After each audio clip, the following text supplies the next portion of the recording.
నమస్తే అండి. నేను బాగున్నాను. మీరు బాగున్నారా? ఈరోజు సాంబార్ కారం ఎలా చేసుకోవాలో చూద్దామా?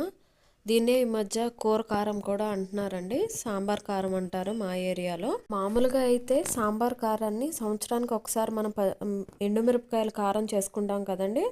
అలాంటి టైంలోనే చేసుకుంటారు.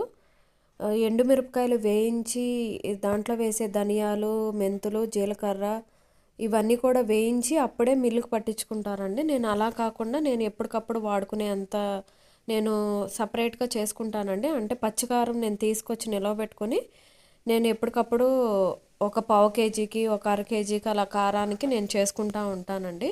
నాకు ఇది ఒక్కసారి నేను ఆ బాటిల్ నేను చేసుకొని పెట్టుకున్నది నాకు మినిమం 4 to 5 months వస్తుందండి. ఇప్పుడు నేను మీకు చిన్న బౌల్లో చూపిస్తున్నాను కదా, అది 5 months బ్యాక్దండి. అది కలర్ కూడా చేంజ్ అవ్వలేదు, చూసారా?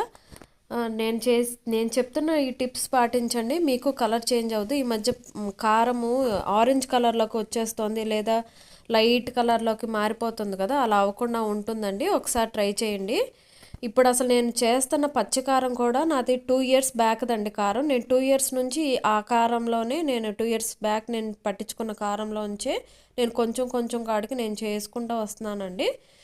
నాకు అది 2 years బ్యాక్ది అయినప్పటికీ కూడా నాకు ఇప్పటికీ అదే కలర్లో ఉంది. కాకపోతే పచ్చికారాన్ని మాత్రం నేను ఫ్రిడ్జ్లో పెట్టుకుంటానండి. ఈ సాంబార్ కారం చేసుకున్నాకైతే నేను దాన్ని ఫ్రిడ్జ్లో పెట్టను. పచ్చికారం మాత్రం 2 years నుంచి అది ఫ్రిడ్జ్లో ఉందండి. ఈ సాంబార్ కారం కోసం నేను ఫస్ట్ టీ టీ స్పూన్ ఉంటుంది కదండి, టేబుల్ స్పూన్ అండి, టీ స్పూన్ కాదు.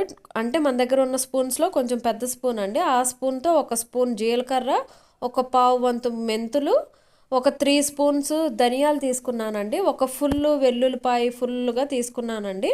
నేను వెల్లుల్లిపాయలు తొక్క ఒలుచుకోలేదండి. మీకు అలా తొక్కగా ఉంటే ఇష్టం లేదు అనుకుంటే కనుక మీరు తొక్క ఒలిచేసుకోవచ్చండి. ఏం ప్రాబ్లం ఏమి ఉండదు, దానివల్ల రెసిపీ ఏం మారిపోదండి. ధనియాలు, జీలకర్ర, మెంతుల్ని నేను వీటిని డ్రై రోస్ట్ చేసి పక్కకు పెట్టుకున్నానండి.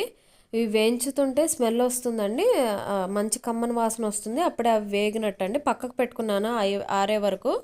వెల్లుల్లిపాయ కూడా నేను ఒలిచి పక్కకు పెట్టుకున్నానండి. తర్వాత నేను రోల్ తీసుకున్నానండి. నేను రోట్లో చేసుకుంటున్నాను.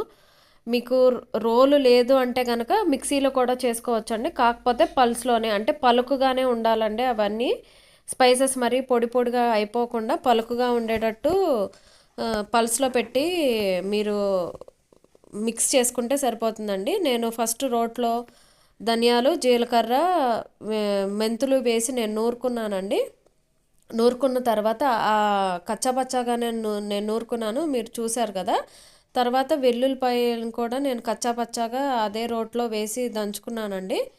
మధ్య మధ్యలో దాన్ని మళ్ళీ స్పూన్తో కదుపుతున్నానండి, ఎందుకంటే నలిగిపోయినాయేమో మధ్యలోను, చుట్టూ నలగనివి చుట్టూ చేరుతాయి కాబట్టి నేను స్పూన్తో కలిపి మధ్యలోకి చేర్చుకున్నాను, శుభ్రంగా దంచుకున్నానండి. అంతకుమించి మెత్తగా అవ్వాల్సిన అవసరం లేదండి, అది చాలండి. తర్వాత నేను ఒక పళ్ళెం తీసుకుని దాంట్లో ఈ వెల్లుల్లి ముద్దను ముందు మనం దంచి పెట్టుకున్న మసాలా ముద్ద, ధనియాలు, జీలకర్ర, మెంతులు ఉన్న ముద్దను కూడా వేసి ముందు ఆ రెండింటిని బాగా కలిపానండి. తర్వాత ఈ కారంలో మనం ఉప్పు వేస్తామండి. ఉప్పు అవసరం లేదండి. పావు కేజీ కారానికి 1 స్పూన్ ఉప్పు చాలా ఎక్కువ అండి. ఉప్పు, 2 చిటికెలు పసుపు వేసి కలిపానండి. అవంతా కలిసిపోయినాక నేను కారాన్ని శుభ్రంగా కలిపేసుకున్నానండి. కారంలో కూడా ఈ మసాలా దినుసులన్నీ శుభ్రంగా కలిసిపోవాలండి.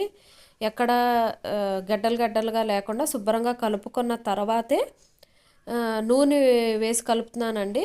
ఈ కారానికి 3 స్పూన్స్ నూనె పడుతుందండి. అందులో ఆముదం కలిపేవాళ్ళు అంటండి, ఎందుకంటే ఆముదం మనకి అరుగుదల శక్తిని పెంచుతుంది, మనకి ఎసిడిటీలు, గ్యాస్లు ఇలాంటివి ఏవి రాకుండా చేస్తుందని ఎందుకంటే ఇదివరకు ఒట్టి కారం అన్న వాళ్ళే తినేవాళ్ళు కదా, అందుకని ఆముదాలు కలిపేవాళ్ళండి. ఇప్పుడు ఎవరు ఆముదం కలుపుకోవట్లేదు. నేను మాత్రం మంచు నూనె అంటారు కదా, వేరుశనగ నూనె నేను కలిపానండి.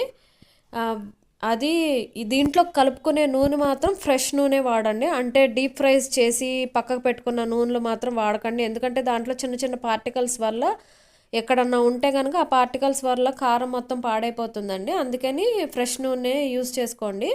మొత్తం కారం అంతా నీట్గా మిక్స్ చేసుకున్నాక మనం స్టోర్ చేసుకునే జార్లోకి తీసి స్టోర్ చేసుకుంటామేనండి.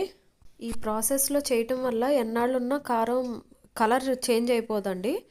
నాకు ఈ బాటిల్ వచ్చి ఈజీగా 5 మంత్స్ వస్తుందండి. ఒకసారి ట్రై చేయండి. నచ్చితే కనుక షేర్ చేయండి, లైక్ చేయండి, నా ఛానల్ని సబ్స్క్రైబ్ చేసుకోండి.